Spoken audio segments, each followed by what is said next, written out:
ప్రభువైన యేసుక్రీస్తు అత్యున్నతమైన నామములో అందరికీ వందనాలు.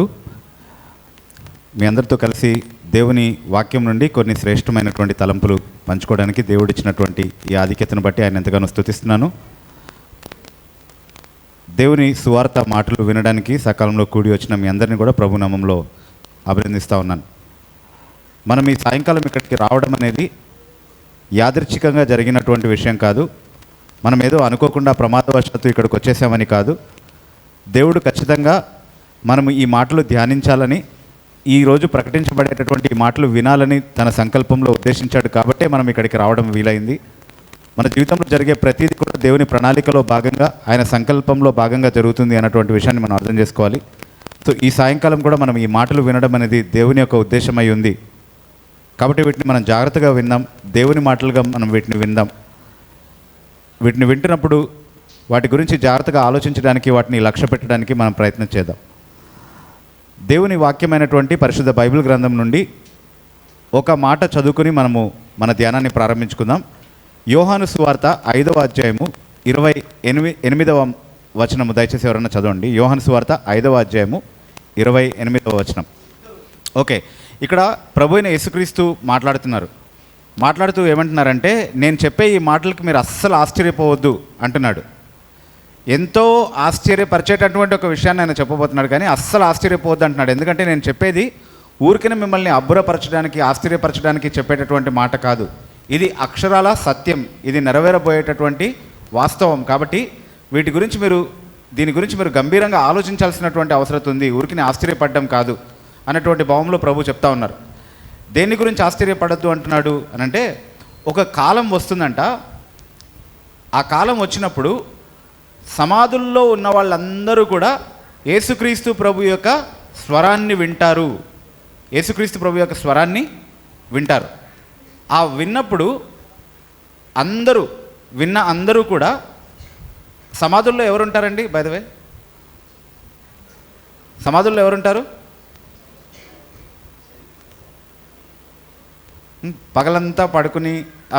పగలంతా కష్టపడి పనిచేసి రాత్రి పడుకొని రెస్ట్ తీసుకోవడానికి సమాధుల్లోకి వెళ్తారా? సమాధుల్లో ఎవరుంటారు? చనిపోయిన వాళ్ళు ఉంటారు. సో చనిపోయిన వాళ్ళ గురించి మాట్లాడుతున్నాడు. చనిపోయే మనందరి గురించి మాట్లాడుతున్నాడు. మరణం అవ్వబోయేటటువంటి అందరి గురించి మాట్లాడుతూ ఏమంటున్నాడంటే, ఈ మరణమైన వాళ్ళందరూ కూడా ఒక కాలంన యేసుక్రీస్తు ప్రభు వారి స్వరం వింటారంట. విన్నప్పుడు వాళ్ళందరూ సమాధుల్లో నుండి లేస్తారంట. అంటే సజీవంగా తిరిగి లేస్తారు. మరణించిన వారందరూ కూడా మళ్ళీ సజీవమైనటువంటి శరీరాలు కలిగి తిరిగి లేచేటటువంటి ఒక కాలం రాబోతుందంట. అయితే ఆ లేచినప్పుడు 2 రకాల పునరుద్ధానాలు ఉంటాయంట. పునరుద్ధానము అంటే చనిపోయి తిరిగి లేవడాన్ని పునరుద్ధానం అని మనం పిలుస్తాం. అయితే 2 రకాల పునరుద్ధానాలు ఉంటాయని ఈ వచనం మనకు చెప్తా ఉంది. ఒకటి జీవ పునరుద్ధానము, ఇంకొకటి తీర్పు పునరుద్ధానము. అయితే జీవ పునరుద్ధానం అనేది ఎవరికి కలుగుతుందంట అంటే, మేలు చేసిన వారికి జీవ పునరుద్ధానం అంట, కీడు చేసిన వారికి తీర్పు పునరుద్ధానం అంట. అంటే ఇవి బైబిల్ మాట్లాడేటటువంటి మాటలు కాబట్టి వాటికి మనం అర్థం చెప్పుకోవాలి బైబిల్ వెలుగులోనే. జీవ పునరుద్ధానం అని బైబిల్ చెప్తున్నప్పుడు దాని అర్థం ఏంటి అంటే, ఎప్పుడూ అంతం కానటువంటి సంతోషకరమైనటువంటి పరలోక సంబంధమైనటువంటి ఒక జీవాన్ని గురించి అది మాట్లాడుతుంది. యేసుక్రీస్తు ప్రభు ఎక్కడైతే ఉంటారో అక్కడ శాశ్వతంగా మనం కూడా ఆయనతో పాటుగా నిత్య జీవం కలిగి ఆయనతో పాటు ఉండడానికి దేవుడిచ్చేటటువంటి గొప్ప ఆధిక్యత అన్నమాట. అంటే చనిపోయి మనం మళ్ళీ యేసుక్రీస్తు ప్రభు తిరిగి వచ్చినప్పుడు ఆయనతో పాటు ఉండేటట్టుగా, పరలోకంలో ఆయనతో పాటుగా నిత్యము మనము ఆయనతో పాటు జీవించే విధంగా ఆ గొప్ప ఆధిక్యత అనుగ్రహించబడుతుందంట. కానీ ఎవరికి వస్తుందంటే ఈ గొప్ప ఆధిక్యత? మేలు చేసిన వారికే కలుగుతుంది అని అంటున్నాడు. అయితే ఇంకొక పునరుద్ధానం గురించి కూడా ఇక్కడ మాట్లాడుతున్నాడు. కీడు చేసినటువంటి వారు తీర్పు పునరుద్ధానానికి తిరిగి లేస్తారు అని అంటున్నాడు. అంటే తీర్పు అన్నటువంటి ఈ మాట యేసుక్రీస్తు ప్రభు నుండి శాశ్వతంగా వేరై ఎప్పుడు ఆయనకు వేరుగా ఉండి యాతన అనుభవించేటటువంటి నరకం అనేటటువంటి స్థలాన్ని గురించి మాట్లాడుతుంది. బైబిల్ గ్రంథంలో ఈ విషయాలు చాలా స్పష్టంగా చెప్పబడ్డాయి. సో ఈ మాటల్ని మనం చదువుతున్నప్పుడు నరకం అనేటటువంటి స్థలం, యాతన అనుభవించేటటువంటి స్థలం, వేదన అనుభవించేటటువంటి స్థలం, దేవుని యొక్క కోపాన్ని, దేవుని యొక్క ఉగ్రతను న్యాయంగా అనుభవించేటటువంటి ఒక స్థలం. అక్కడికి ఎవరు వెళ్తారు అని అంటే, కీడు చేసిన వాళ్ళందరూ కూడా అక్కడికే వెళ్తారు, నిత్యం అక్కడే ఉంటారు అన్నటువంటి మాటలు యేసుక్రీస్తు ప్రభు చెప్తున్నాడు అనమాట. సో ఈ మాటల్ని మనం చదివినప్పుడు మనం జాగ్రత్తగా ఆలోచించాల్సినటువంటి కొన్ని విషయాలు ఉన్నాయి. వాటిని ఒక్కొక్కటిగా మనం అర్థం చేసుకునే ప్రయత్నం చేద్దాం. మొట్టమొదటి విషయం ఏంటి అంటే, ఇప్పుడు మనం జీవించేటటువంటి ఈ జీవితం శాశ్వతమైనది కాదు అని చాలా స్పష్టంగా ఈ మాటలు మనకు తెలియజేస్తూ ఉన్నాయి. ఈరోజు మన జీవితాన్ని మనం చూసుకున్నప్పుడు చాలా ఆరోగ్యంగా, చాలా ఆహ్లాదంగా, చాలా సంతోషంగా, అన్నీ సమృద్ధిగా కలిగి ఉన్నటువంటి జీవితాన్ని మనం బహుశా జీవిస్తూ ఉండొచ్చు. అన్నీ ఉన్నాయి కాబట్టి చాలా భద్రత కలిగినటువంటి జీవితం నాకుంది, నేను చాలా సురక్షితంగా ఉన్నాను, నన్ను చూసుకునే వాళ్ళు చాలా చక్కగా అందుబాటులో ఉన్నారు, నాకు అన్నీ అందుబాటులో ఉన్నాయి, నాకు ఎలాంటి కొదువ లేదు, ఎలాంటి కొరత లేదు అన్నటువంటి స్థితిలో ఒకవేళ మనం జీవిస్తున్నామేమో. అలాంటి స్థితిలో ఉన్నటువంటి వాళ్ళు ఇంక నేను ఎప్పటికీ చనిపోను, ఎప్పుడు ఇలాగే ఉంటాను, ఈ సంతోషమే ఎప్పటికీ కొనసాగుతుంది అన్నటువంటి ఒక భ్రమలో ఉంటారు. అందరికీ సహజంగా ఉండేటటువంటి భ్రమే అది. కానీ అది నిజమా? కాదు. ఎందుకనంటే ఎంత సంతోషకరమైనటువంటి వాతావరణంలో మనం ఈరోజు ఉన్నప్పటికీ, ఎంత సమృద్ధి అయినటువంటి జీవితాన్ని ఒకవేళ మనం కలిగి ఉన్నప్పటికీ, ఖచ్చితంగా ఇదంతా కూడా అంతమయ్యేటటువంటి ఒక దినం అయితే మన జీవితంలో ఖచ్చితంగా వస్తుంది. ఎందుకంటే మరణం అనేది ఎవరూ తప్పించుకోలేనటువంటి వాస్తవం. ఈరోజు నేను ఎంత యవనంగా ఉన్నా, ఈరోజు నేను ఎంత ఆరోగ్యంగా ఉన్నా, ఈరోజు నేను ఎంత ఐశ్వర్యవంతుడిగా ఉన్నా, ఎంత సంతోషంగా ఉన్నా, ఇవేవి కూడా నన్ను శాశ్వతంగా ఈ భూమిపైన బ్రతికి ఉంచడానికి సరిపోవు. అన్ని రకాల భద్రతల నడుమ నేను చాలా సురక్షితంగా ఉండుండొచ్చు ఒకవేళ ఈరోజు, కానీ ఇదే పరిస్థితి ఎప్పటికీ కొనసాగదు. మరణం నేను అవ్వాలి అని దేవుడు నిర్ణయించినటువంటి ఆ గడియ వచ్చినప్పుడు ఆ మరణాన్ని ఆపగలిగేటటువంటి ఏ శక్తి కూడా ఈ భూమి మీద లేదు. మరణం యొక్క బలిష్టమైనటువంటి చేతుల్లో నుండి తప్పించుకోగలిగేటటువంటి ఏ ప్రాణి లేదు. ఖచ్చితంగా మరణం అనేటటువంటిది మనల్ని కలుసుకోవడానికి ఒక దినం మనం ఎక్కడున్నా వెతుక్కుంటూ వస్తుంది. దాన్ని తప్పించుకోగలిగేటటువంటి వాళ్ళు ఎవరు లేరు అన్నటువంటి విషయాన్ని మనం గుర్తుపెట్టుకోవాలి. ఇంకొంతమంది చాలా దుఃఖకరమైనటువంటి పరిస్థితుల్లో ఉంటారు. వాళ్ళకి ఈ మాటలు విన్నప్పుడు చాలా ఆదరణగా అనిపించవచ్చు. నా జీవితంలో అంతా వైఫల్యమే, ఎప్పుడు వేదనే అనుభవించాను, సుఖం అనేదే నాకు తెలియదు, ఎప్పుడు కష్టకాలమే నేను చూశాను నా జీవితం అంతట్లో కూడా. కాబట్టి ఈ కష్టం అంతటికీ అంతమయ్యేటటువంటి ఒక సమయం అనేది వస్తుంది, అది చాలా సంతోషం, దాన్ని మరణం అని పిలుస్తారంటే అది ఎప్పుడు వస్తుందో నా జీవితంలోనికి అది చాలా బాగుంటుంది. ఈ కష్టం అంతా కూడా ముగించి ఇంకా కష్టము వేదన అనుభవించినటువంటి ఒక స్థలానికి నేను వెళ్ళిపోతాను అని కొంతమందికి అనిపించవచ్చు ఈ మాటలు విన్నప్పుడు. ఈ జీవితం శాశ్వతం కాదంట. ఎంత సంతోషకరమైనటువంటి మాట ఇది, ఎంత ఆదరణనిచ్చేటటువంటి మాట. ఈ భూమి మీద ఉన్నటువంటి నా జీవితం ముగిసిపోయి నేను స్వేచ్ఛను అనుభవించేటటువంటి ఆ గడియ ఎప్పుడొస్తుందో అని చాలా ఆదరణగా ఈ మాటలు కొంతమంది వింటుండొచ్చు. ఎందుకంటే వాళ్ళకి జీవితంలో ఎలాంటి సంతోషము లేదు, ఎలాంటి ఆశ లేదు, ఎలాంటి నిరీక్షణ లేదు, జీవించడానికి ఒక లక్ష్యం లేదు, ఇక చనిపోతే చాలు అన్నటువంటి స్థితిలో కొంతమంది ఉంటారు. అలాంటి వాళ్ళకి ఇది చాలా ఆదరణతో కూడినటువంటి మాటగా అనిపించవచ్చు. ఎందుకంటే ఈ జీవితం శాశ్వతం కాదంట, అమ్మే ఏదో ఒక దినం ఇదంతా కూడా అంతమైపోతుందంట, చాలా మంచిదే అని. కాకపోతే మనం ఏ పరిస్థితిలో ఉన్నా జీవితం ఇంకా ఉంటే బాగుంటుంది, నేను ఎప్పుడు ఇలాగే ఉంటే బాగుంటుంది అని అనుకున్నా, ఈ జీవితం ఎప్పుడు ముగిసిపోతుందో అన్నటువంటి దుఃఖకరమైనటువంటి పరిస్థితిలో నేనున్నా, ఎవరికైనా సరే తప్పకుండా కలగబోయేటటువంటి ఒక విషయం ఏంటి అంటే, తప్పకుండా మనం అందరం అనుభవించబోయేటటువంటి ఒక విషయం ఏంటి అంటే, ఒకానొక దినాన మనం అందరం కూడా చనిపోతాము, ఎవరం కూడా ఇక్కడ శాశ్వతంగా ఉండము అన్నటువంటి విషయాన్ని దేవుని వాక్యం చాలా ఖచ్చితంగా మనకు బోధిస్తూ ఉంది. ఈ జీవితం శాశ్వతమైనది కాదు అనేది మొట్టమొదటిగా మనకు ఈ వాక్య భాగం నేర్పించేటటువంటి పాఠం. రెండో ప్రాముఖ్యమైనటువంటి సత్యం ఏంటి అంటే, మరణం అనేది సంభవించిన తర్వాత, ఈ జీవితం ముగిసిపోయిన తర్వాత మరణమే మనకు అంతం కాదు అని కూడా ఈ వాక్య భాగం మనకు బోధిస్తూ ఉంది. మరణం ఈ జీవితానికి ఒక అంతమై ఉండొచ్చు, కానీ మనకు మరణమే అంతం కాదు. చనిపోవడంతో అంతా అయిపోతుంది. చనిపోయిన తర్వాత ఇంకే కష్టము సుఖము మనకు తెలియదు, ఇంకెలాంటి వేదన కానీ ఆనందం కానీ మనకు ఉండదు, ఏమీ తెలియనటువంటి ఒక చీకటి లోకానికి మనం వెళ్ళిపోతాం అని ఒకవేళ అనుకుంటే మీరు పొరపడుతున్నారు. మరణంతో అంతా అయిపోతుంది అని బైబిల్ చెప్పట్లేదు. యేసుక్రీస్తు ప్రభు చాలా స్పష్టంగా ఏం చెప్తున్నాడు అంటే, మీరు ఒకనొక దినాన ఖచ్చితంగా చనిపోతారు, కానీ అదే అంతం కాదు, దాంతో అంతా అయిపోయిందని అనుకోవద్దు అని అంటున్నాడు. ఎందుకనంటే మరణం తర్వాత మరణానంతర జీవితం అనేది ఒకటి ఉంది. మరణం తర్వాత మరణానంతర జీవితం అనేది ఒకటి ఉంది. అంటే మరణం తర్వాత కూడా ఒక జీవితం ఉంది. మరణం యువతల జీవించేటటువంటి జీవితం ఈ భూమి మీద అశాశ్వతమైనది, తాత్కాలికమైనది, కొంతకాలం వరకు మాత్రమే ఉండేది. కానీ మరణం తర్వాత అవతల మనం జీవించాల్సినటువంటి జీవితం శాశ్వతమైనది, అది ఎప్పుడూ ఉండేది, అది అంతమైపోయేది కాదు. మరణం ద్వారా కేవలం ఈ శరీరం మాత్రమే మన ప్రాణం నుండి వేరవుతుంది, కానీ మన ఆత్మ నిత్యము జీవిస్తుంది అన్నటువంటి సత్యాన్ని బైబిల్ గ్రంథం బోధిస్తూ ఉంది. కాబట్టి మనం చనిపోయిన తర్వాత దాంతో అంతా అంతమైపోయింది, దాంతో అంతా ముగిసిపోయింది అని అనుకోవడానికి వీల్లేదు. అయితే మరణం తర్వాత ఒక జీవితం ఉంటుందా? ఇది ఎవరు చూసొచ్చారు? అసలు మరణించిన తర్వాత బ్రతికొచ్చి మనకి ఈ సత్యాన్ని చెప్పినటువంటి వాళ్ళు ఎవరైనా ఉన్నారా? మరణం తర్వాత ఏమవుతుందో ఎవరికి తెలుసు? పరలోకం అంటారు, నరకం అంటారు, లేకపోతే మరణించిన తర్వాత వేరే జన్మలు ఉంటాయని అంటారు. అంటే మీరు ఏ మతానికి చెందిన వాళ్ళు దాన్ని బట్టి వేరే వేరే అభిప్రాయాలు ఉన్నాయి కదా మరణం తర్వాత ఏం జరుగుతుంది అన్నది. సో అందరూ వేరు వేరు అభిప్రాయాలు చెప్తా ఉన్నారు. కానీ నిజంగా ఎవరైనా వెళ్ళి చూసొచ్చారా మరణం తర్వాత ఏమవుతుందో? పరలోకం ఉందా, నరకం ఉందా అని ఎవరికైనా తెలుసా అని అనుకోవద్దు. ఎందుకనంటే ఈ హెచ్చరిక మాటలు మనకు చెప్తున్నటువంటి వ్యక్తి ఎవరో కాదు, ప్రభు అయిన యేసుక్రీస్తు. యేసుక్రీస్తు ప్రభు నీలాంటి నాలాంటి సాధారణమైనటువంటి మనిషి కాదు. బైబిల్ ఏం చెప్తుంది అని అంటే మనుష్య కుమారుడు పరలోకంలో, మనుష్య కుమారుడు అనేది యేసుక్రీస్తు ప్రభువుకు ఉన్నటువంటి ఒకనొక బిరుదు అనమాట, ఒకనొక పేరు. అయితే యేసుక్రీస్తు ప్రభు తన గురించి తానే చెప్తూ ఏమంటున్నాడు అని అంటే, నేను పరలోకంలో ఉండి అక్కడి నుండి దిగి వచ్చి అక్కడ ఉన్నటువంటి సంగతులు చెప్పి మళ్ళీ పరలోకానికి ఎక్కిపోవడానికి వచ్చినటువంటి వాడిని అని చెప్తున్నాడు. అంటే ఆయన సాధారణ మనిషిలాగా పుట్టినటువంటి వ్యక్తి కాదు, కానీ పరలోకంలోనే ఉండి పరలోక సంగతులు అన్నీ కూడా తెలిసిన వాడిగా, తనంతట తానే అన్నిటినీ స్వయంగా సాక్షిగా చూసినటువంటి వాడిగా వచ్చి మనకు కళ్ళకు కట్టినట్టుగా చెప్పినటువంటి వ్యక్తి యేసుక్రీస్తు ప్రభు అని బైబిల్ చెప్తా ఉంది మనకి.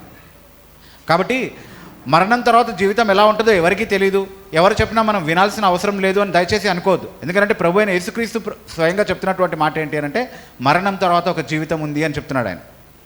మరణంతో అంతా అంతమైపోదు అని చెప్తున్నాడు.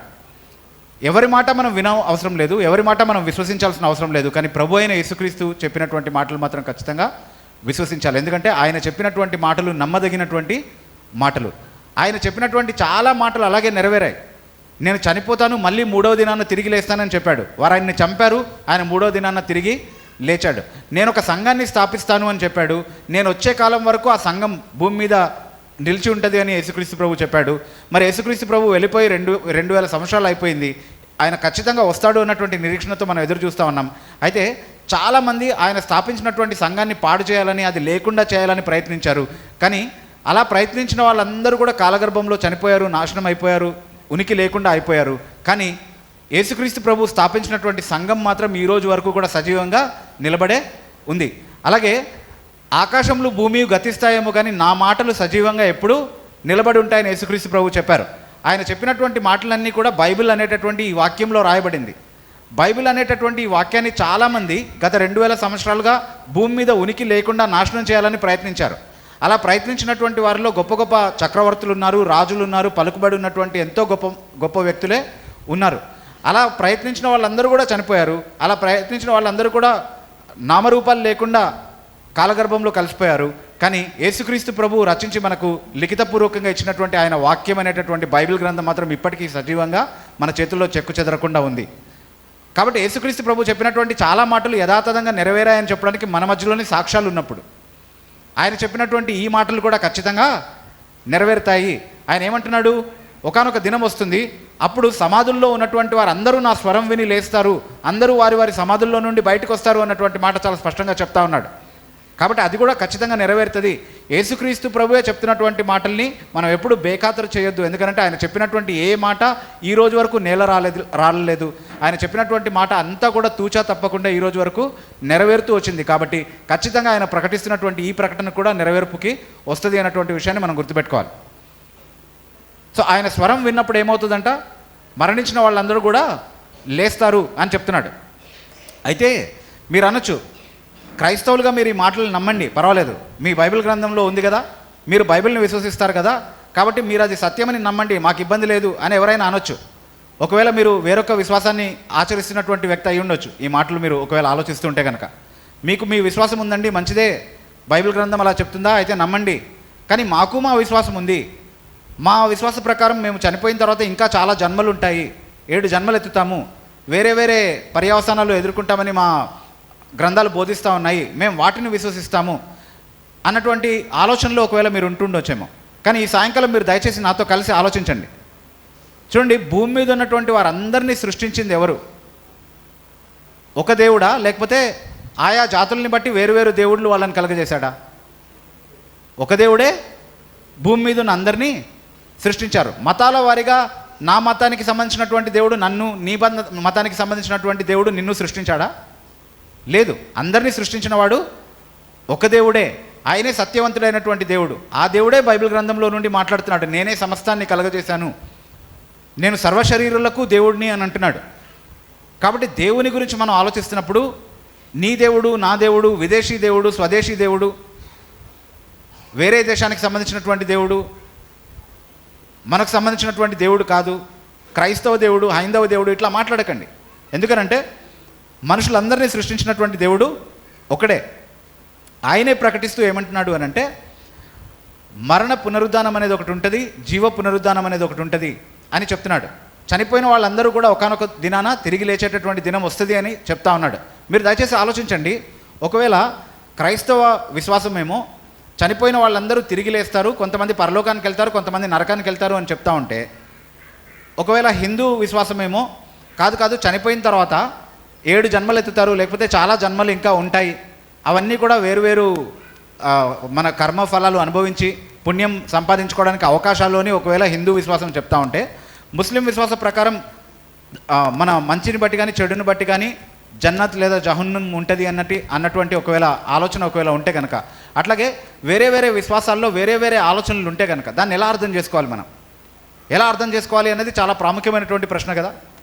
అంటే ఈరోజు నేను క్రైస్తవుడిని అయితే నేను పరలోకానికి వెళ్తాను, ఒకవేళ హిందువునైతే వేరొక జన్మ, అంటే ఈరోజు నేను మనిషిగా పుడితే రేపు సింహంగానో లేకపోతే పులిగానో పుడతాను, లేకపోతే ఇంకొక జన్మ నాకు వస్తుంది.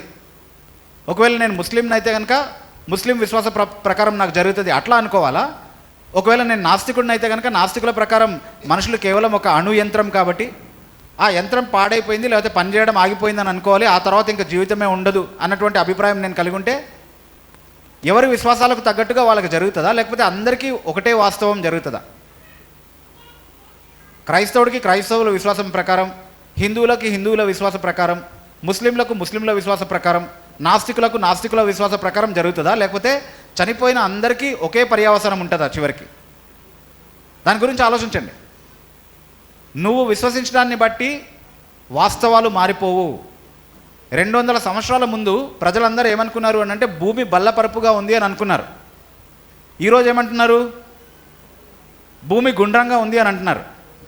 అయితే 200 సంవత్సరాల ముందు భూమి బల్లపరుపుగా ఉంది అని అందరూ అనుకున్నప్పుడు, అందరూ విశ్వసించినప్పుడు, వారి విశ్వాసాన్ని బట్టి నిజంగా భూమి బల్లపరుపుగా ఉండిందా ఆ సమయంలో, లేకపోతే గుండ్రంగానే ఉండిందా? ఏమండి, అందరూ భూమి బల్లపరుపుగా ఉంది అని విశ్వసించిన సమయంలో భూమి బల్లపరుపుగా ఉందా, గుండ్రంగానే ఉండిందా? గుండ్రంగానే ఉండింది. ఇప్పుడు భూమి గుండ్రంగా ఉందని అందరూ నమ్ముతున్నారు. ఇప్పుడు ఆ నమ్మకాన్ని బట్టి అది గుండ్రంగా మారిపోయిందా, లేకపోతే నమ్మినా నమ్మకపోయినా అది గుండ్రంగానే ఉండుండేదా? నమ్మినా నమ్మకపోయినా భూమి గుండ్రంగానే ఉంటుంది కదా. మరి ఏ వాస్తవం విషయంలో కూడా అదే నిజమని మనం అంగీకరించాలి కదా. ఎందుకంటే వాస్తవమే. మన విశ్వాసాలతో వాస్తవాలు అవాస్తవాలు అయిపోవు. మనం ఏం నమ్మినా సత్యం సత్యమే. మన నమ్మకాలని బట్టి సత్యం అనేది మారదు. ఒకవేళ యేసుక్రీస్తు ప్రభు చెప్పిందే నిజమైతే కనుక భూమి మీద ఉన్న అందరికీ అదే సంభవిస్తుంది అన్నటువంటి విషయాన్ని మనం ఖచ్చితంగా నమ్మాలి, అంగీకరించాలి. అంటే బైబిల్ సత్యం అని చెప్పడానికి నేను ఆల్రెడీ కొన్ని ఆధారాలు చెప్పాను. యేసుక్రీస్తు ప్రభు చెప్పినటువంటి ఏ మాట కూడా నెరవేరకుండా పోలేదు. కాబట్టి ఆయన ప్రకటిస్తున్నటువంటి ఈ మాట కూడా సత్యమే, ఇది కూడా ఖచ్చితంగా నెరవేరుతుంది. ఒకానొక దినము ఖచ్చితంగా అందరూ ఆయన స్వరం వింటారు. క్రైస్తవులు నా స్వరం వింటారు అని అంటున్నాడా ఈ వచనంలో? యోహాను సువార్త 5వ అధ్యాయం 28వ వచనం మనం చదువుకున్నాం దేవుని వాక్యం నుండి. అందులో ఒకానొక దినం రాబోతుంది, అప్పుడు సమాధుల్లో ఉన్నటువంటి క్రైస్తవులు ఆయన స్వరం వింటారు అని ఉందా? లేదండి. అందరూ, ఆ సమాధుల్లో ఉన్న అందరూ ఆయన స్వరము వింటారు. నువ్వు క్రైస్తవుడు అయినా, హిందూ అయినా, ముస్లిం అయినా, నాస్తికుడైనా, నువ్వు ఏ మతము విశ్వసించకపోయినా ఖచ్చితంగా నువ్వు చనిపోయిన తర్వాత ఒకానొక దినము యేసుక్రీస్తు ప్రభు యొక్క స్వరం వింటావు అని బైబిల్ గ్రంథం చెప్తుంది. అది ఈరోజు నువ్వు నమ్మితే వింటావు, నమ్మకపోతే వినవు అన్నటువంటి పరిస్థితి ఏమీ లేదు. మన నమ్మకాలని బట్టి వాస్తవాలు ఎప్పుడు మారవు అన్నటువంటి విషయాన్ని మనం గుర్తుపెట్టుకుందాం. యేసుక్రీస్తు ప్రభు తీర్పరిగా ఈ లోకానికి ఖచ్చితంగా ఒకానొక దినం వస్తాడు. అలా వచ్చినప్పుడు ఖచ్చితంగా అందరూ ఆయన సమక్షంలో లేచి నిలబడాల్సిందే. మరణించిన వారు మళ్ళీ జీవం పోసుకుని తిరిగి ఆయన సన్నిధిలో నిలబడి ఆయన ఇచ్చేటటువంటి తీర్పును పొందడానికి ఆయన సన్నిధిలో సజీవులుగా కనబడతారు అన్నటువంటి సత్యాన్ని ఈ వాక్యం ప్రకటిస్తూ ఉంది. కాబట్టి ఇది అక్షర సత్యం. యేసుక్రీస్తు ప్రభు చెప్పాడు కాబట్టి ఇది ఖచ్చితంగా నెరవేరుతుంది అన్నటువంటి విషయాన్ని మనం గుర్తుపెట్టుకుందాం. అయితే ఇక్కడ చాలా ఆలోచించాల్సినటువంటి ఇంకొక మాట ఉంది. సజీవులుగా నిత్య జీవం పొందడానికి ఎవరు లేస్తారు అని అంటే, మేలు చేసినటువంటి వారందరూ కూడా నిత్య జీవం కోసం మరణం నుండి తిరిగి లేస్తారు అని చెప్తున్నాడు. మేలు చేసిన వాళ్ళు అని అంటే మంచి కార్యాలు చేసినటువంటి వాళ్ళు, మంచి క్రియలు చేసినటువంటి వారు, దేవునికి అంగీకారమైనటువంటి, దేవుని ఎదుట అంగీకారమైనటువంటి మంచి పనులు చేసినటువంటి వాళ్ళు నిత్య జీవం పొందడానికి తిరిగి లేపబడతారు అని ఉంది. మరి కీడు చేసిన వాళ్ళ పరిస్థితి ఏంటి? ఇతరులకు అన్యాయం చేస్తూ బ్రతికినటువంటి వాళ్ళ పరిస్థితి ఏంటి? దేవుని దృష్టిలో ఏదైతే పాపమో అది చేస్తూ బ్రతికినటువంటి వాళ్ళ పరిస్థితి ఏంటి? వాళ్ళు నిత్య శిక్ష పొందడానికి, తీర్పుకు లోనవడానికి, నిత్య మరణానికి లోనవడానికి, నరకంలో నిత్యం యాతన అనుభవించడానికి తిరిగి లేస్తారు అని యేసుక్రీస్తు ప్రభు చెప్తున్నాడు. అయితే ఈ మాటలు విన్నప్పుడు మీకు అనిపించవచ్చేమో, చాలా మంచిదండి, అయితే నేను మేలు చేస్తూ జీవిస్తే సరిపోతుంది కదా, యేసుక్రీస్తు ప్రభు వచ్చినప్పుడు నేను ఆయన స్వరాన్ని వింటాను, తిరిగి లేస్తాను, ఆయన ముందు నిలబడి ఆయనతో పాటు ఉండడానికి నిత్య జీవం పొంది ఆయనతో పాటు వెళ్ళిపోతాను. చాలా మంచి మాట చెప్పారండి, నేను ఎప్పుడూ మేలే చేశాను, నరకం అనేది కీడు చేసిన వాళ్ళకి కదా, నేను ఎప్పుడు ఎవరికి ఏ హాని చేయలేదండి, నేను ఎప్పుడు ఎవరికి కీడు చేయలేదండి, నేను చీమకు కూడా ఎలాంటి హాని చేయలేదండి, నేను చాలా మంచి వ్యక్తిని అని బహుశా మీరు అనుకోవచ్చు. కానీ మళ్ళీ బైబిల్ గ్రంథం మనకేం చెప్తుంది అని అంటే, మేలు చేయువాడు ఒక్కడును లేడు అని బైబిల్ గ్రంథం చెప్తుంది. మేలు చేయువాడు ఒక్కడును లేడు. అదేంటండి మీరెలా చెప్తారు నేను మేలు చేయలేదని? నేను చాలా మంచివాడిని, నేను చాలా మంచిదాన్ని, మీకు నా గురించి తెలియదు కాబట్టి మీరు అలా అంటున్నారు అని ఒకవేళ మీరు నాతో అనొచ్చేమో.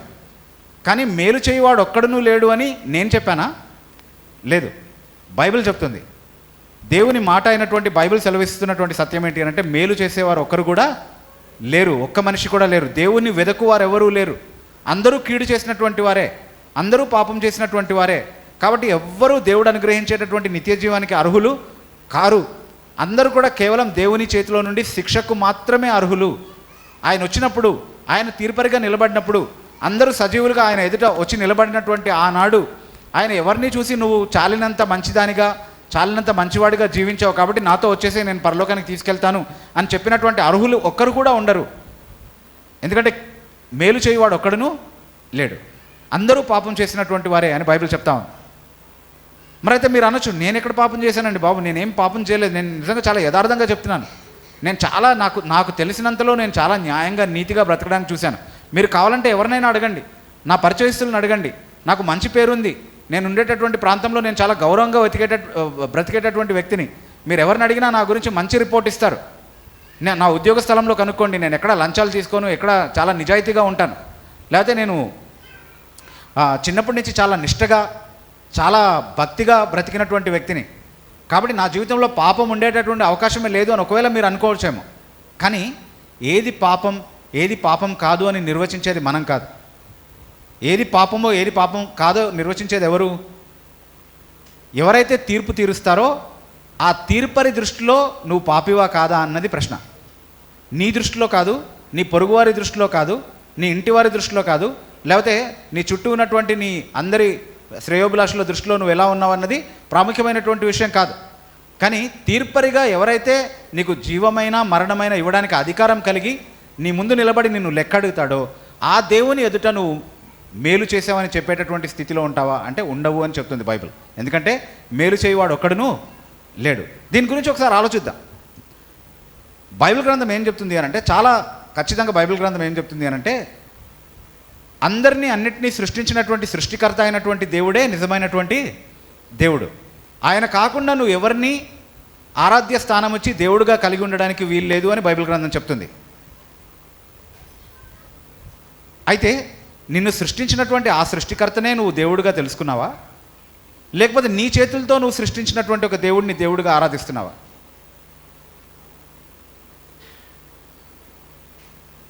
ఒకవేళ దేవుడిని దేవుడిగా ఆరాధించి ఉండకపోతే అది పాపమని బైబిల్ చెప్తుంది. తర్వాత నరహత్య చేయకూడదు అని బైబిల్ చెప్తుంది. అయితే మీరు అనొచ్చు, మేమేం హంతకులం కాదండి, హంతకులం అయితే మేమేమి చర్చకు వచ్చి కూర్చుని ఉండేవాళ్ళం కాదు, ఈరోజు జైల్లో కూర్చుని ఉండేవాళ్ళము, మేమేమి ఎవరిని హత్య చేయలేదండి అని అనొచ్చు మీరు. కానీ అది మనం మనుషులుగా ఆలోచించి చెప్పేటటువంటి మాట. దేవుని కోణం నుండి ఆలోచించినప్పుడు దేవుడు దేన్ని నరహత్యగా పిలుస్తున్నాడు అని అంటే, యేసుక్రీస్తు ప్రభు చెప్తున్నాడు, నేను మీకు చెప్పినది ఏమనగా నిష్కారణంగా తన సహోదరుని విషయంలో కోపగించుకునేటటువంటి వాడు కూడా, నిష్కారణంగా తన సహోదరుడిని ద్వేషించేటటువంటి వాడు కూడా నరహత్య చేసిన వాడు అవుతాడు నా దృష్టిలో అని చెప్తున్నాడు. అంటే నిజానికి నరహత్య అనేటటువంటి పాపం ఎక్కడ ప్రారంభం అవుతుందండి? మనం నిజంగా ఒక వ్యక్తిని కత్తి తీసి పొడిచినప్పుడు అప్పుడు ప్రారంభం అవుతుందా నరహత్య అనేటటువంటి పాపం? అది ఎక్కడ స్టార్ట్ అవుతుంది? స్టార్టింగ్ పాయింట్ ఏంటి? మనం ఒక వ్యక్తిని ద్వేషించడం దగ్గర నుంచి ప్రారంభం అవుతుంది. నిష్కారణంగా ఒక వ్యక్తి మీద మనం కోపగించుకోవడం దగ్గర నుండి ప్రారంభం అవుతుంది.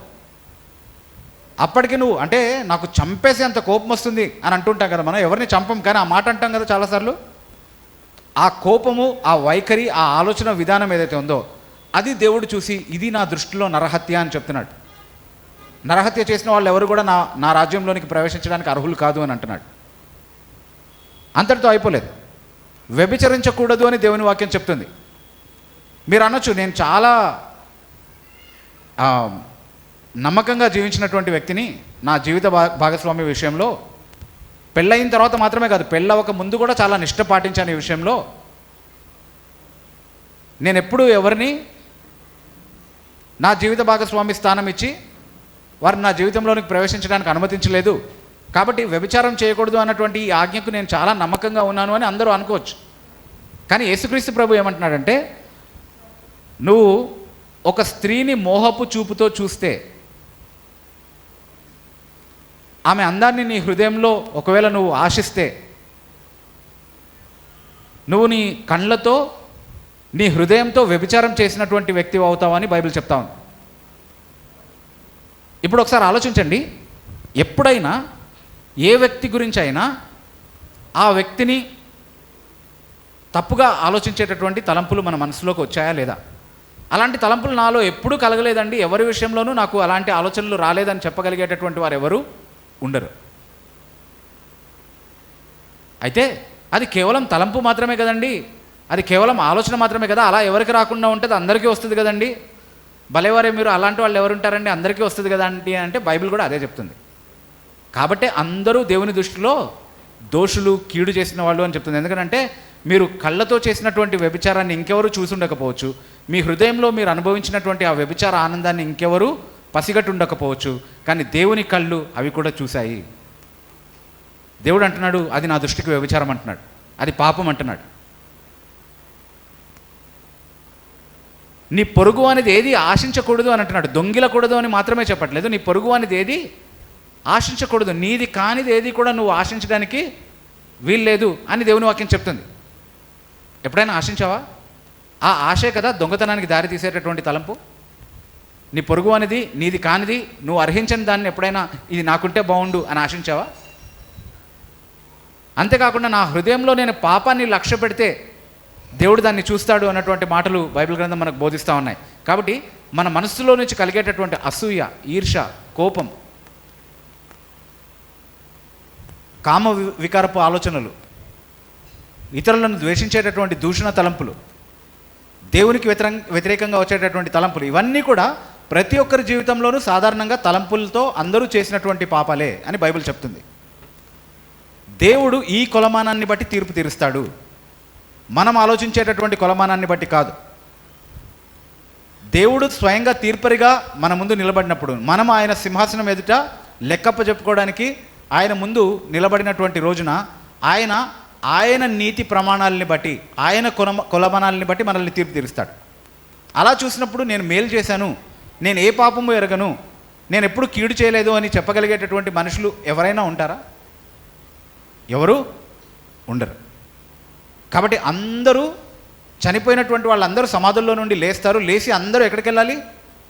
నరకానికి, శిక్ష అనుభవించేటటువంటి స్థలానికే వెళ్ళాలి. ఆ పరిస్థితిలోనే అందరూ ఉన్నారని చెప్తున్నారు. అయితే మనకి ఇంకొక ప్రశ్న రావచ్చు, అదే ఒకవేళ నిజమైతే కనుక, చనిపోయిన వాళ్ళందరూ తిరిగి లేచి అందరూ నరకానికే వెళ్తారు అన్నది నిజమైతే కనుక యేసుక్రీస్తు ప్రభు ఇక్కడ 2 ప్రత్యామ్నాయాలు ఎందుకు చెప్తాడు కదా? ఏమంటున్నాడు? మేలు చేసిన వాళ్ళందరూ కూడా నిత్య జీవంలోనికి వెళ్తారు, కీడు చేసిన వాళ్ళందరూ కూడా నిత్య మరణంలోనికి వెళ్తారు, నిత్య శిక్షలోనికి వెళ్తారు అని చెప్తున్నాడు కదా. సో ఆ 2 ప్రత్యామ్నాయాలు ఎందుకు చెప్తున్నాడు? ఒకటి చెప్తే సరిపోయి ఉండేది కదా, అందరూ పాపం చేశారని బైబిల్.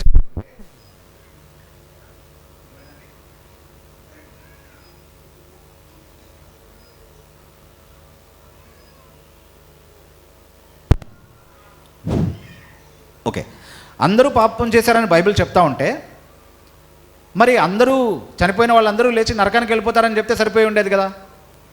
జీవ పునరుద్ధానాలకి కూడా వెళ్ళేటటువంటి వాళ్ళు కొంతమంది ఉంటారు అని ఎందుకు చెప్తుంది బైబిల్? అలా చెప్పడంలో అర్థం ఏంటి ఇంకా అనే ప్రశ్న రావచ్చు మనకి.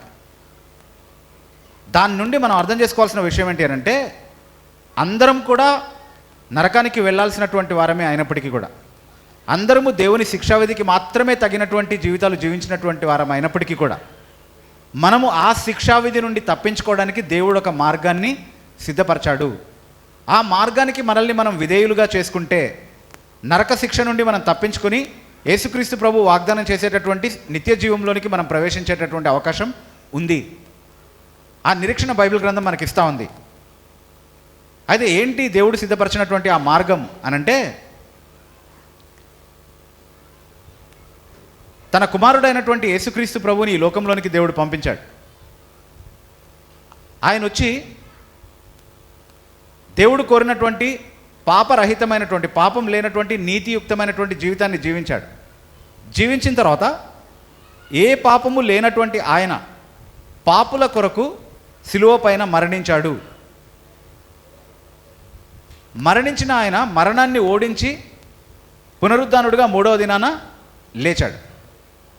బైబిల్ గ్రంథం ఏం చెప్తుంది అనంటే, ఎవరైతే యేసుక్రీస్తు ప్రభు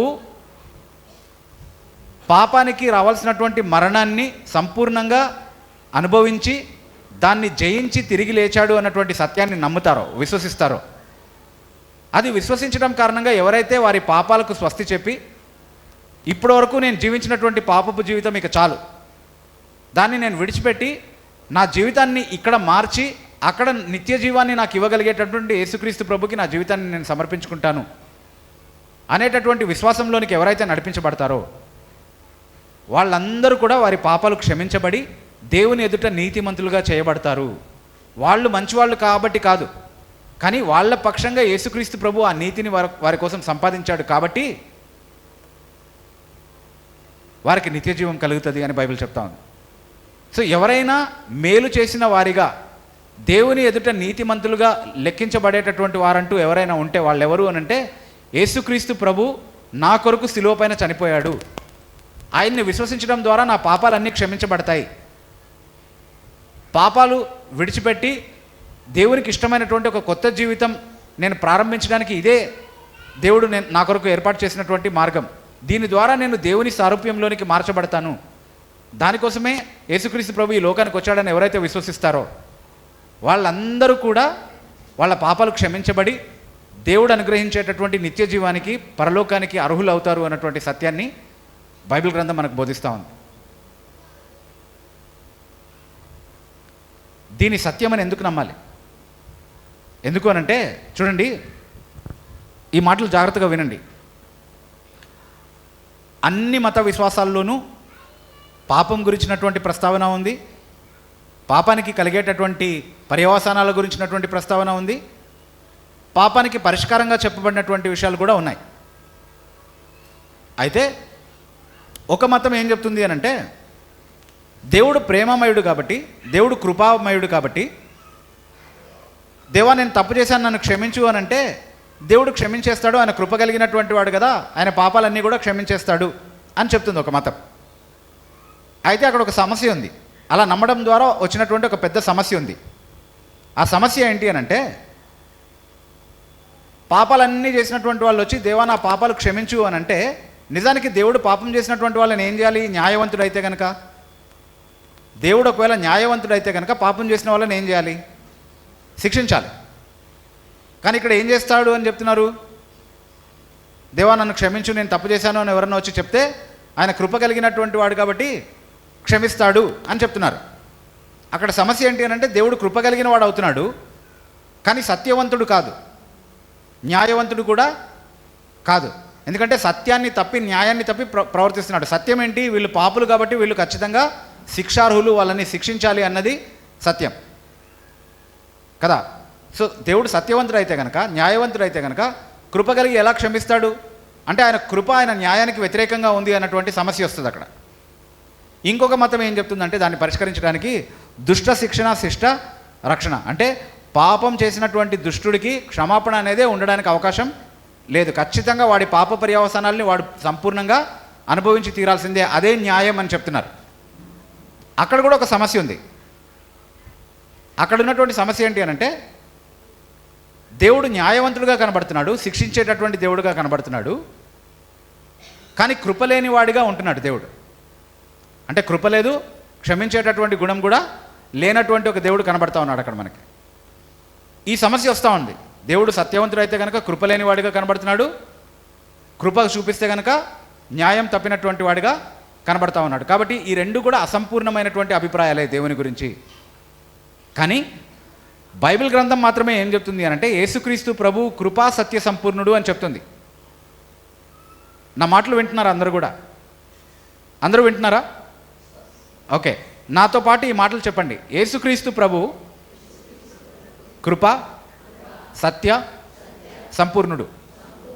ఇది బైబిల్ యేసు ప్రభు గురించి చెప్తున్నటువంటి మాట. ఆయన కృపా సత్య సంపూర్ణుడు అంటే ఆయన కృప చూపించినప్పుడు సత్యం విషయంలో రాజీ పడకుండా, న్యాయాన్ని కనబరుస్తున్నప్పుడు కృప విషయంలో రాజీ పడకుండా ఆ రెండూ చేయగలిగేటటువంటి సమర్థుడు అని బైబిల్ చెప్తుంది.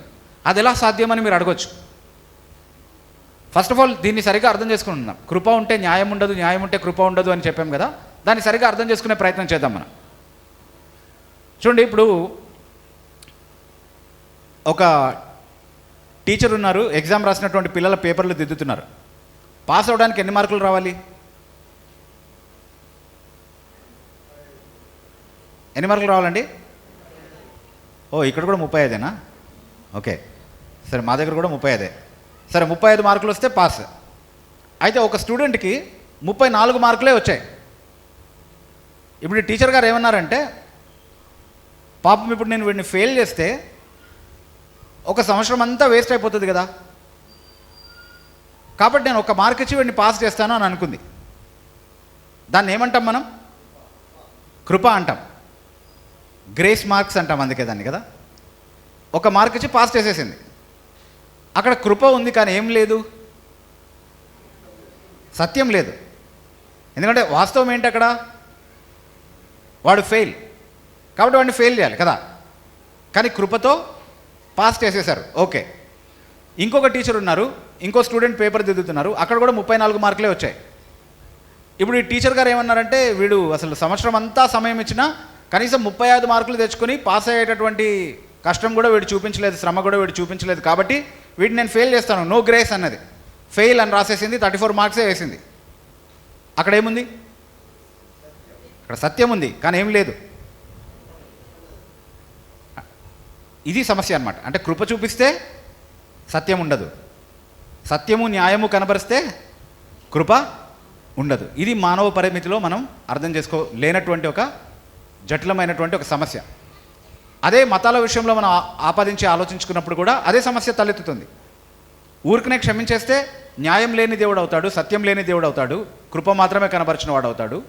అసలే క్షమించకుండా ఉంటే న్యాయము సత్యము కనబరిచిన వాడు అవుతాడు, కానీ కృపా కనికరం లేనటువంటి వాడిగా మిగిలిపోతాడు. కానీ దేవుడు కృప కలిగినటువంటి వాడు, అలాగే న్యాయం కూడా కలిగినటువంటి వాడు కదా. మరి యేసుక్రీస్తు ప్రభు మాత్రం ఎలా కృపా సత్య సంపూర్ణుడయ్యాడు? ఆయన మాత్రం క్షమిస్తే న్యాయానికి నష్టం ఎందుకు కలగలేదు? ఆయన క్షమాపణలో పాపానికి శిక్ష కూడా ఎలా పడింది అన్నటువంటి విషయాన్ని ఒకసారి మనం ఆలోచిస్తే దానికి కూడా ఒక ఉదాహరణ చెప్తాను. ఒక రాజుగారు ఉన్నారు, ఆయన సింహాసనం మీద కూర్చుని అందరికీ తీర్పు చెప్తున్నాడు. అయితే ఊహించని ఒక పరిణామం జరిగింది. ఏంటి అని అంటే, అనుకోకుండా ఆ రాజుగారి కుమారుడిని ఆ బోన్లో తీసుకొచ్చి నిలబెట్టారు. వాడు ఒక నేరం చేశాడు, దానికి ₹1 కోటి జరిమానా చెల్లించాలి. ఆ జరిమానా కట్టిందే ఆ వ్యక్తిని విడిచిపెట్టడానికి అవకాశమే లేదు. ఆ ₹1 కోటి చెల్లించకపోతే వాడు చచ్చిపోవాలి. అదే ఆ దేశంలో ఉన్నటువంటి నియమం. బోన్లో నించున్న వ్యక్తి ఎవరు? రాజుగారి కుమారుడు. ఇప్పుడు అందరూ ఉత్కంఠగా చూస్తూ ఉన్నారు, రాజుగారు ఏం చేస్తారో చూద్దాం. అందరి విషయంలో చాలా న్యాయంగా తీర్పు చెప్తుంటారు కదా, తన సొంత కుమారుడి విషయం వచ్చింది కదా, ఇప్పుడు ఏం చేస్తారో చూద్దామని చాలా ఉత్కంఠగా చూస్తూ ఉన్నారు అందరు. అప్పుడు రాజుగారు తీర్పు రాశారు, ₹1,00,00,000 జరిమానా, లేకపోతే శిరచ్ఛేదనం, అంటే తల ఖండించేయడం అని రాశాడు. ఎవ్వరూ మార్చలేనటువంటి ఉత్తర్వును జారీ చేశాడు తన ముద్ర వేసి. అది చేసిన తర్వాత ఆయన ఏం చేశాడు అని అంటే, ఆయన కిరీటాన్ని తీసి పక్కన పెట్టాడు, ఆయన రాజవస్త్రాలని తీసి పక్కన పెట్టాడు, ఆయన రాజ ఉంగరాన్ని తీసి పక్కన పెట్టాడు. ఆ సింహాసనం మీద నుండి దిగి బోన్లో నిలబడి ఉన్నటువంటి తన కుమారుడిని చూసి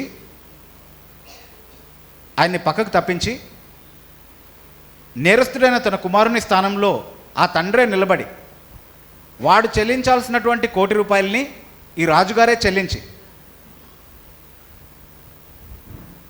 నేరం చేసినటువంటి తన కుమారుడిని శిక్షా విముక్తుడిగా చేశాడు. ఇప్పుడు చెప్పండి, అక్కడ కృప ఉందా, సత్యం ఉందా? రెండూ ఉన్నాయా? రెండూ ఉన్నాయి. ఎందుకు? ఎందుకంటే చట్టపరంగా చెల్లించాల్సినటువంటి జరిమానా కూడా చెల్లించేశాడు, అది సత్యము. అట్ ద సేమ్ టైం తన కుమారుడికి శిక్ష పడకుండా తన కుమారుడు చెల్లించాల్సినటువంటి జరిమానాని తానే చెల్లించాడు, చట్టానికి అంగీకారమైనటువంటి విధంగా. ఇప్పుడు బైబిల్ ఏం చెప్తుంది అని అంటే, పాపానికి జీతం మరణం అని చెప్తుంది. పాపం చేసిన వాడు తప్పకుండా మరణం అవ్వాలి అని చెప్తుంది. మరణం అంటే కేవలం భౌతిక మరణం కాదు. యేసుక్రీస్తు ప్రభు చెప్పాడు కదా, అందరూ సజీవులుగా లేచి నిత్య మరణం అనేటటువంటి ఆ తీర్పు పునరుద్ధానానికి లోనవుతారు అని చెప్పాడు కదా, అది పాపానికి రావాల్సినటువంటి జీతం. అయితే బైబిల్ గ్రంథం ఏం చెప్తుంది అని అంటే, ఆయన దేవుని స్వరూపం కలిగిన వాడై ఉండి దేవునితో సమానంగా ఉండుట విడిచిపెట్టకూడని భాగ్యమని ఎంచుకొనలేదు, కానీ మనుషుల పోలికగా పుట్టి దాసుని స్వరూపము ధరించుకొని తన్ను తానే రిక్తునిగా చేసుకొని మరణం పొందినంతగా, సిలువ మరణం పొందినంతగా తన్ను తాను అప్పగించుకున్నాడు అన్నటువంటి మాటలు చెప్తా ఉంది బైబిల్. అంటే బైబిల్ ఏం చెప్తుంది అని అంటే, నువ్వు నేను బోన్లో నిలబడి ఉండి శిక్షకు అర్హులమై ఉన్నటువంటి ఆ సమయంలో, పాపుల కొరకు యుక్తమైన సమయంలో చనిపోవడానికి యేసుక్రీస్తు ప్రభు పరలోకం నుండి దిగొచ్చాడు. ఆయన శిలువ పైన చెల్లించినటువంటి ఆ జరిమానా ఏదైతే ఉందో, అది తన యందు విశ్వాసం ఉంచేటటువంటి, తాను ఏర్పరచుకున్నటువంటి తన పిల్లల పక్షంగా తండ్రిగా ఆయనే చెల్లించినటువంటి జరిమానా. ఆయన ఒకవేళ ఆ జరిమానా చెల్లించుండకపోతే ఎవరు చెల్లించాలి? అది తన బిడ్డలే చెల్లించాలి. వాళ్ళ స్థానంలో ఆయనే దాన్ని చెల్లించాడు. కాబట్టి ఇప్పుడేమంటున్నాడంటే, నేను ఆ శిక్షకు అవసరమైనటువంటి ఆ జరిమానాన్ని నేను చెల్లించేశాను కాబట్టి నా యందు విశ్వాసం ఉంచే వారందరికీ కూడా నేను దీన్ని వర్తింపజేస్తాను, దీన్ని అన్వయిస్తాను, నా యందు విశ్వాసం ఉంచే వారందరికీ ఇది చెందుతుంది అని చెప్తున్నాడు. ఇందులో కృప ఉందా, సత్యం ఉందా, లేదా రెండూ ఉన్నాయా? రెండూ ఉన్నాయి. ఇలా యేసుక్రీస్తు ప్రభువులో దేవుడు మన కొరకు ఏర్పాటు చేసినటువంటి ఈ రక్షణ విధానంతో సమానమైనటువంటి ఇంకొక రక్షణ సిద్ధాంతం ఇంకెక్కడైనా ఉందా ఈ భూమి మీద? ఎక్కడా లేదు, ఎక్కడా లేదు. ఇలాంటి ఏర్పాటు దేవుడు యేసుక్రీస్తు ప్రభువులో మాత్రమే చేశాడు. దీన్ని క్రైస్తవ్యం అనుకొని దయచేసి తృణీకరించొద్దు. ఇది విదేశీ మతం కాదు, ఇది మనకు సంబంధించని వేరొక సంస్కృతికి చెందింది కాదు. మనల్నే సృష్టించినటువంటి సృష్టికర్త మన విమోచన కొరకు ఏర్పాటు చేసినటువంటి మార్గం ఇది. కాకుండా మనుషులు కాపాడబడ్డానికి వేరొక ప్రత్యామ్నాయ మార్గమే లేదు అన్నటువంటి విషయాన్ని మనం జ్ఞాపకం ఉంచుకుందాం. ఎందుకంటే మిగతా మార్గాలన్నీ దేవుణ్ణి అసంపూర్ణుడిగా చూపిస్తుంది, కానీ ఇది మాత్రమే దేవుని యొక్క కృపతోనూ న్యాయంతోనూ రాజీ పడకుండా మనకు రక్షణ మార్గాన్ని సిద్ధపరిచినటువంటి సత్యం. కాబట్టి ఇదే సత్యం, దీన్నే మనం అంగీకరించాలి. దీని ద్వారా మాత్రమే మనకు రక్షణ వస్తుంది. ఈ సత్యాన్ని అంగీకరించినటువంటి మరుక్షణమే, దేవా నేను పాపిని, నేను కేవలం నీ శిక్షకు మాత్రమే అర్హుడిని, కానీ నీ యందు విశ్వాసం ఉంచేటటువంటి వారందరి పక్షంగా నువ్వు చనిపోయావని నేను విన్నాను, దాన్ని నేను విశ్వసిస్తాను. నా పాపాలు కూడా క్షమించు దేవా, నన్ను కూడా నీతిమంతురాలుగా చెయ్యి, ఇక నుండి నీ కోసం జీవిస్తాను, నీ సారూప్యంలోనికి నన్ను మార్చుకో, నీ బిడ్డగా నన్ను చేసుకో అన్నటువంటి ప్రార్థన ఒకవేళ హృదయపూర్వకంగా మారు మనస్సుతో ఎవరైనా చేస్తే యేసుక్రీస్తు ప్రభు ఇచ్చేటటువంటి వాగ్దానం ఏంటి అని అంటే, నా వద్దకు వచ్చేవాడిని నేను ఎన్నడూ త్రోసివేయను, నా వద్దకు వచ్చేవాడిని నేను ఎన్నడూ త్రోసివేయను. నీ నేపథ్యం ఏంటో ఆయన అడగట్లేదు, నీ గత జీవితం ఏంటో ఆయన అడగట్లేదు, నువ్వు ఎంత గౌరవంగా జీవించావో, నీకు మంచి పేరుందా చెడ్డ పేరుందా, సమాజం నిన్ను అంగీకరిస్తుందా తిరస్కరిస్తుందా అని ఆయన అడగట్లేదు, నువ్వు క్రైస్తవుడువా హిందువా ముస్లింవా అని ఆయన అడగట్లేదు. నువ్వు ఏ నేపథ్యం నుంచి వచ్చినా సరే ఆయన ఏమంటున్నాడు అని అంటే, ఈ సత్యాన్ని అంగీకరించడానికి నీకు మనసుంటే, నేనే నీ రక్షకుడిని అంగీకరించడానికి నీకు మనసుంటే కనుక నా వద్దకు వచ్చేవాడిని నేను ఎన్నడూ త్రోసివేయను, నా బిడ్డగా నేను అంగీకరించడానికి నేను సిద్ధంగా ఉన్నాను. కాబట్టి నేను మారు మనసు పొందమని, ఆయన్ని విశ్వసించమని, ఆయన తట్టుకు తిరగమని ఆయన అధికారంతో ఆజ్ఞాపిస్తున్నాడు. ఆయన ఏదో ఆహ్వానిస్తున్నాడు, ప్రాధేయపడుతున్నాడు. ఆయన లేకపోతే మనం స్పందించకపోతే ఆయనకేదో నష్టం కలుగుతుంది అని కాదు. ఆయన అధికారం కలిగినటువంటి తీర్పరిగా ఈరోజు ఆజ్ఞాపిస్తున్నాడు. నువ్వు తప్పించుకోవడానికి ఏకైక మార్గం ఇది మాత్రమే. రాబోయే తీర్పు నుండి తప్పించుకో, రాబోయే ప్రమాదం నుండి తప్పించుకో. నువ్వు మరణమయ్యే ముందే నీ జీవితాన్ని నాకు సమర్పించి మరణిస్తే కనుక నేను తీర్పరిగా ఈ భూమి మీదకి వచ్చినప్పుడు నిన్ను సజీవంగా లేపుతాను, నాతో ఉండడానికి నిత్య జీవం నీకు అనుగ్రహించి నాతో పాటు తీసుకెళ్తానని చెప్తున్నాడు. దయచేసి ఇది సత్యం కాదు అని నిన్నెవరూ మోసపరచడానికి అనుమతించొద్దు. దీనికి ప్రత్యామ్నాయంగా కనిపించేటటువంటి ఇతర మార్గాల్ని అనుసరించొద్దు. ఎందుకంటే యేసుక్రీస్తు ప్రభు చెప్తున్నాడు, నేనే మార్గమును, నేనే సత్యమును, నేనే జీవమును, నా ద్వారా తప్ప ఎవ్వరూ తండ్రి దగ్గరికి రాలేరు. నిత్య జీవంలోనికి రావడానికి వేరొక మార్గం లేదు. యేసుక్రీస్తు కూడా ఒక మార్గం కాదు. మీకు యేసుక్రీస్తు ఉన్నాడు, మాకు ఇంకొకరు ఉన్నారు కాదు. ఎవరైనా నిత్య జీవంలోనికి ప్రవేశించాలంటే, ఎవరైనా నిత్యం యేసుక్రీస్తు ప్రభుతో పరలోకంలో ఉండాలంటే ఆయన మాత్రమే మార్గం అని బైబిల్ గ్రంథం చెప్తుంది. కాబట్టి దయచేసి వేరే ప్రత్యామ్నాయాలు మాకున్నాయి, మాకు ఇది చెప్పొద్దు అని మాత్రం అనుకోవద్దు. మిమ్మల్ని ప్రాధేయపడుతున్నాం, మిమ్మల్ని ఎవరు మోసగించడానికి అనుమతించకండి. మీకు చాలామంది చెప్తుంటారు, క్రైస్తవులు ఇట్లాగే మాట్లాడతారండి, వాళ్ళు డబ్బులు ఇచ్చి మిమ్మల్ని మభ్యపెడతారు, డబ్బులు ఇచ్చి మోసం చేస్తారు, సువార్తను నమ్మించే ప్రయత్నం చేస్తారు అని చాలామంది మీకు చెప్తుండొచ్చేమో. కానీ దయచేసి వాళ్ళ మాటలు వినొద్దు. మీకు ఇక్కడ ఎవరైనా డబ్బులు ఇచ్చి తీసుకొచ్చారా అండి? మీకు ఎవరైనా ఆశ చూపించారా? సువార్త వినడానికి వచ్చిన వాళ్ళు ఎవరైనా డబ్బులు తీసుకోవడానికి వచ్చారా ఇక్కడ? లేదండి, మాకే లేవు మీకు ఇవ్వడానికి, ఇవ్వలేము ఎవరికేమి. కానీ ఒకటి మాత్రం ఇస్తాం, నిత్య జీవపు నిరీక్షణ ఇస్తాం. యేసుక్రీస్తు ప్రభువుని అంగీకరిస్తే ఈ జీవితం అందరిది అయిపోతుంది, మీది కూడా అయిపోతుంది, మాది కూడా అయిపోతుంది. కానీ నిరీక్షణతో చనిపోతాం. మళ్ళీ యేసుక్రీస్తు ప్రభు వస్తాడు, ఆయన అందరినీ తీసుకెళ్ళడానికి లేదా తీర్పు తీర్చడానికి వస్తాడు.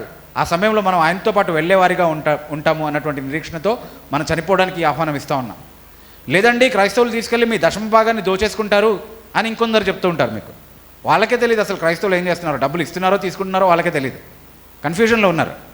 ఒకసారి అంటారు మీకు డబ్బులు ఇచ్చి మోసం చేస్తారంటారు, ఇంకోసారి అంటాడు కాదు కాదు మీ దగ్గర ఉన్న డబ్బులు తీసుకుంటారంటున్నారు. ఎందుకే క్రైస్తవులు ఇస్తున్నారో తీసుకుంటున్నారో వాళ్ళకే క్లారిటీ లేదు.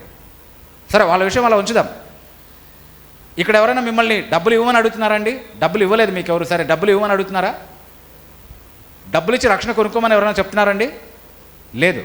ఉచితంగా యేసుక్రీస్తు ప్రభువుకి మీ జీవితాలని సమర్పించుకుంటే, ఉచితంగా మీరు ఆయన అధికారానికి లోబడ్డానికి సిద్ధపడితే ఆయన మిమ్మల్ని అంగీకరిస్తాడు అని బైబిల్ గ్రంథం చెప్తుంది. అది మాత్రమే మీకు ఉచితంగా ప్రకటిస్తూ ఉన్నాం.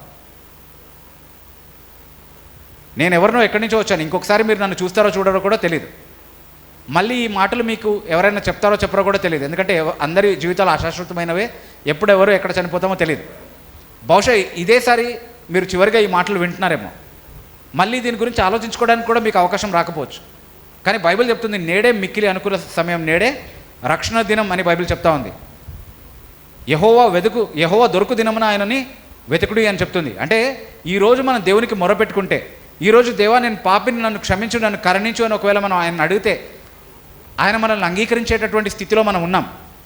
యేసుక్రీస్తు ప్రభు ద్వారా దేవా నా పాపాలు క్షమించి నన్ను నీ బిడ్డగా చేసుకోవాలంటే ఆయన ఖచ్చితంగా మాట తప్పనివాడు. కాబట్టి నా వద్దకు వచ్చేవాడిని నేను ఎన్నడూ త్రోసివేయను అని ఆయన అంటున్నాడు.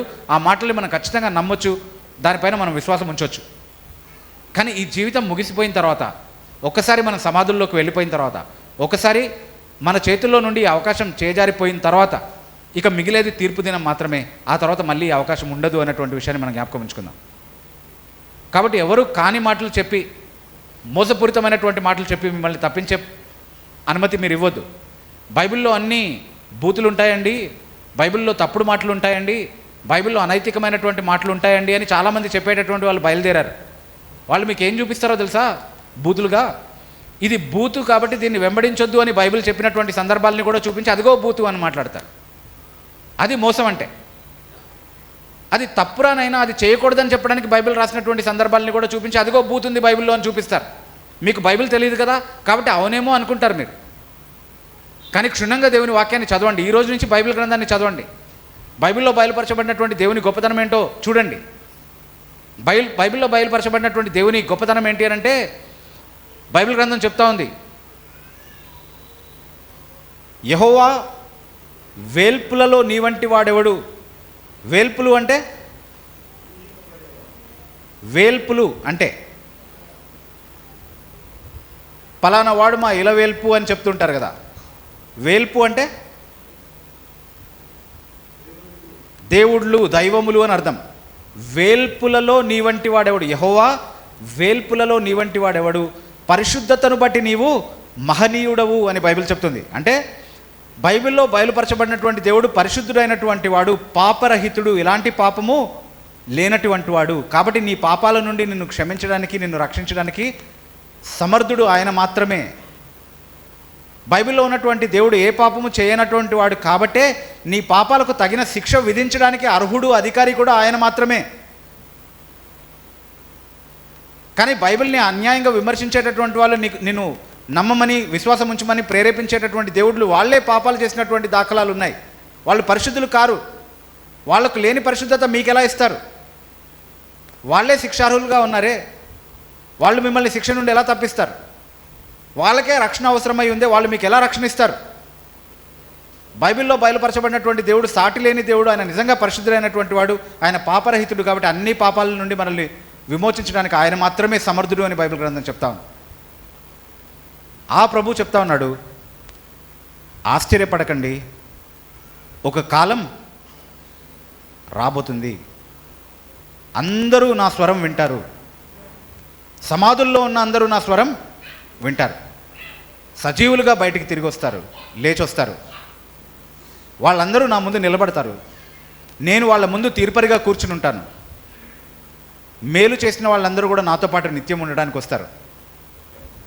కీడు చేసిన వాళ్ళందరూ కూడా నిత్య నరకాగ్ని పాత్రలు అవుతారు. అక్రమము చేయువారులారా నా నుండి తొలగిపోండి అనేటటువంటి తీర్పుని నేను వాళ్ళకు వ్యతిరేకంగా ప్రకటిస్తాను అని చెప్తా ఉన్నాడు.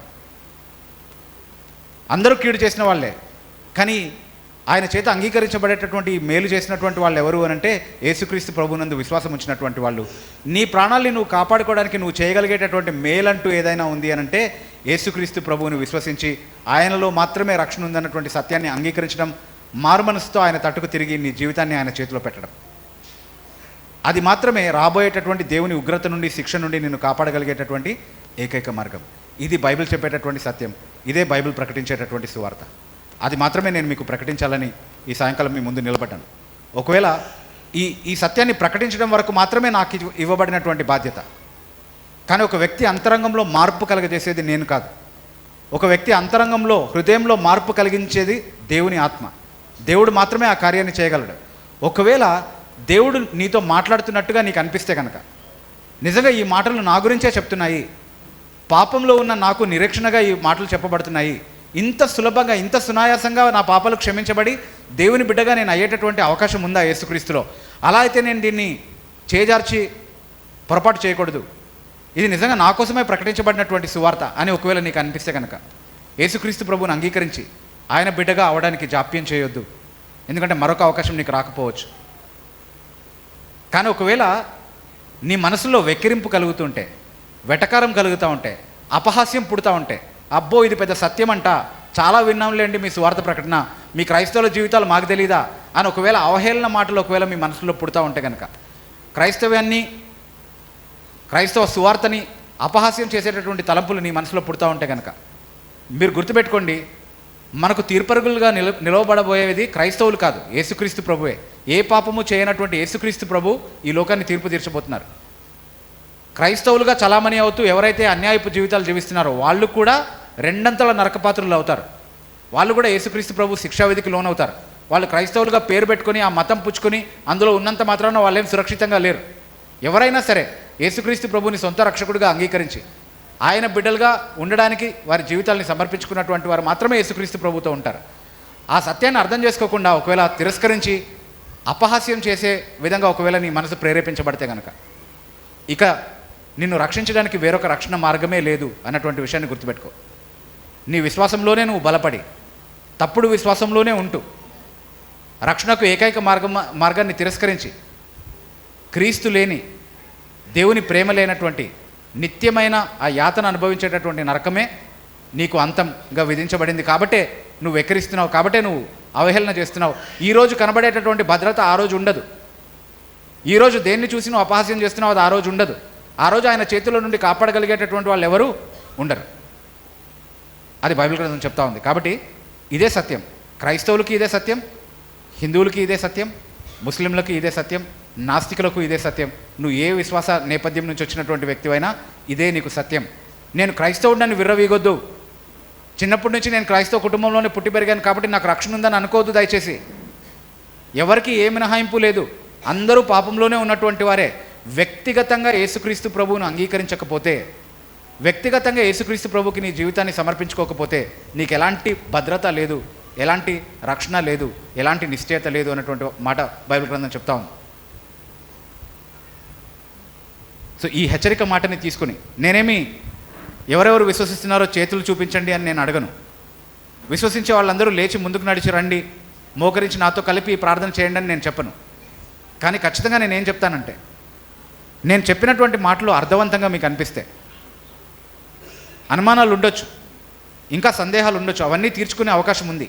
కానీ ఏమీ సందేహించకుండా, మరో ఆలోచన లేకుండా యేసుక్రీస్తు ప్రభువే నిత్య జీవానికి మార్గం, సత్యం, జీవం, ఆయనలో మాత్రమే నిత్య జీవం ఉంది అన్నటువంటి విశ్వాసంతో నీ పాపపు జీవితాన్ని విడిచిపెట్టి యేసుక్రీస్తు ప్రభుని నీ సొంత రక్షకుడిగా కలిగి ఉండడానికి ఒకవేళ నీ జీవితాన్ని సమర్పించుకోవడానికి సిద్ధమైతే కనుక మరలా జ్ఞాపకం చేస్తున్నాను, యేసుక్రీస్తు ప్రభు వాగ్దానం చేస్తున్నాడు, నా వద్దకు వచ్చేవాడిని నేను ఎన్నడూ త్రోసిపుచ్చను.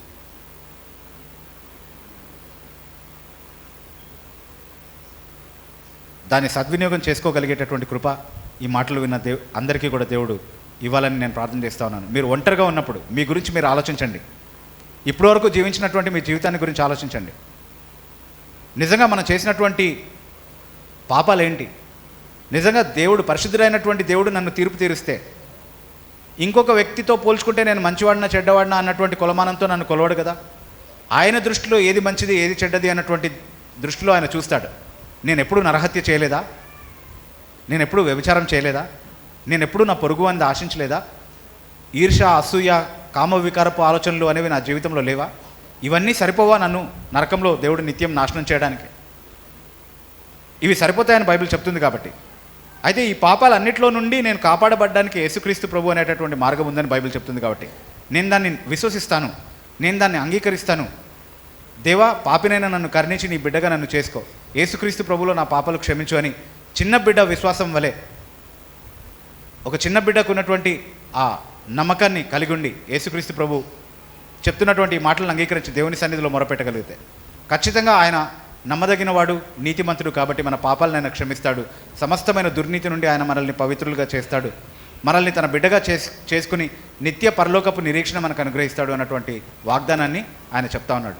దాన్ని బేఖాతరు చేయొద్దు, దాన్ని పెడచెవిన పెట్టొద్దు, దాన్ని నిర్లక్ష్యం చేయొద్దు. దయచేసి ఈ మాటల గురించి ఆలోచించండి. చిన్న ప్రార్థన చేసి నేను ముగిస్తాను. ఆ తర్వాత బాధ్యత మీదే, ఎందుకంటే మీరు సువార్త విన్నారు. నాకు తెలియదని చెప్పే అవకాశం మీకు లేదు, సాకులు చెప్పేటటువంటి అవకాశం మీకు లేదు. అభ్యంతరాలుగా ఏవైతే కనబడుతున్నాయో వాటికి సమాధానాలు తెలుసుకోలేని పరిస్థితుల్లో మీరు లేరు. కాబట్టి ఇదే సత్యమని మీకు ప్రకటించబడింది. కాబట్టి దాని విషయంలో దేవుడు ఖచ్చితంగా మిమ్మల్ని లెక్కడుగుతాడు అని గుర్తుపెట్టుకోండి. చిన్న ప్రార్థన చేసుకుని మనం ముగించుకుందాం. మమ్మల్ని మిక్కిలిగా ప్రేమిస్తున్నటువంటి మా పరలోక తండ్రి, మరొకసారి ప్రభా నీ సత్య సువార్తను మాకు వినిపింపజేసినందుకు ప్రభా నీకు స్తోత్రములు. సమస్తాన్ని కలగజేసినటువంటి దేవుడిగా నిన్ను మేము విశ్వసిస్తూ ఉన్నాం. సమస్తాన్ని శాసించడానికి అధికారం కలిగినటువంటి దేవుడు నువ్వే. నీకు వ్యతిరేకంగానే మానవాళి అంతా కూడా తిరుగుబాటు చేసి పాపంలో ఉంది ప్రభు. కాబట్టి వారందరినీ తీర్పు తీర్చడానికి నీకు మాత్రమే అధికారం ఉంది. నీ వాక్యం ఈ సత్యాన్ని సెలవిస్తుంది, దాన్ని మేము విశ్వసిస్తూ ఉన్నాం. అయితే ప్రభు ఆ తీర్పును తప్పించుకోవడానికి కూడా నువ్వే నీ కృపలో ఒక మార్గాన్ని సిద్ధపరచావు. ఒకే ఒక మార్గాన్ని సిద్ధపరచావు. అదే యేసుక్రీస్తు ప్రభు అన్నటువంటి మార్గం. ఆయన్నే సత్యంగా, జీవంగా, మార్గంగా మేము అంగీకరించడానికి, ఆయనలో మాత్రమే రక్షణ ఉందన్నటువంటి సత్యాన్ని ప్రతి ఒక్కరూ తెలుసుకోవడానికి ప్రభు కృపను అనుగ్రహించండి.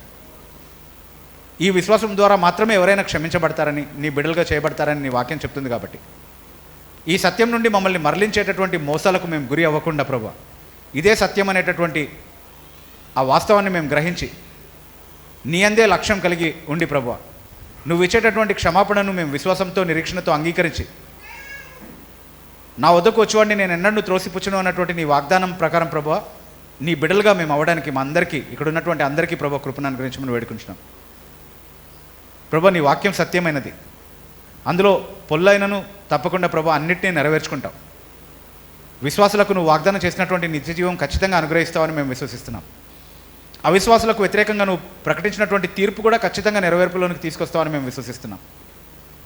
వాటిని మేము ఆలోచించడానికి, వాటికి మేము భయపడడానికి, నిన్ను ప్రేమించేటటువంటి మనసును, నీకు భయపడేటటువంటి మనసును, నిన్ను లోబరుచుకునేటటువంటి మనసును మా అందరికీ అనుగ్రహించండి. నీకు నమ్మకంగా ఉండడానికి మాకు కృపను అనుగ్రహించండి. ఈ మాటల్ని ప్రభు మేము గ్రహించడానికి మానవ సహజ సామర్థ్యం సరిపోదు ప్రభు. రాతి గుండెను తొలగించి మాంసపు గుండెను అనుగ్రహిస్తానని చెప్పావు. నీ ఆత్మకార్యాన్ని జరిగించడం ద్వారానే ఎవరైనా నీ దగ్గరికి రాగలుగుతారు ప్రభు. నన్ను పంపిన తండ్రి ఆకర్షిస్తేనే తప్ప ఎవరు నా దగ్గరికి రాలేరని చెప్పావు ప్రభు. ఈ మాటలు వింటున్నటువంటి వారిని, నీ ఏర్పాట్లో ఉన్నటువంటి నీ బిడ్డల్ని నీ ప్రేమతో ఆకర్షించుకొని వారిని రక్షించమని ప్రభు, మరొకసారి ఈ మాటలు జ్ఞాపకం చేసుకోవడానికి ఇచ్చినటువంటి ఈ సదవకాశాన్ని బట్టి ప్రభు, నీకే సమస్త మహిమ ఆపాదిస్తూ యేసు అతి ప్రశస్తమైన నామమున అడిగి వేడుకుంటున్నాం తండ్రి. ఆమేన్.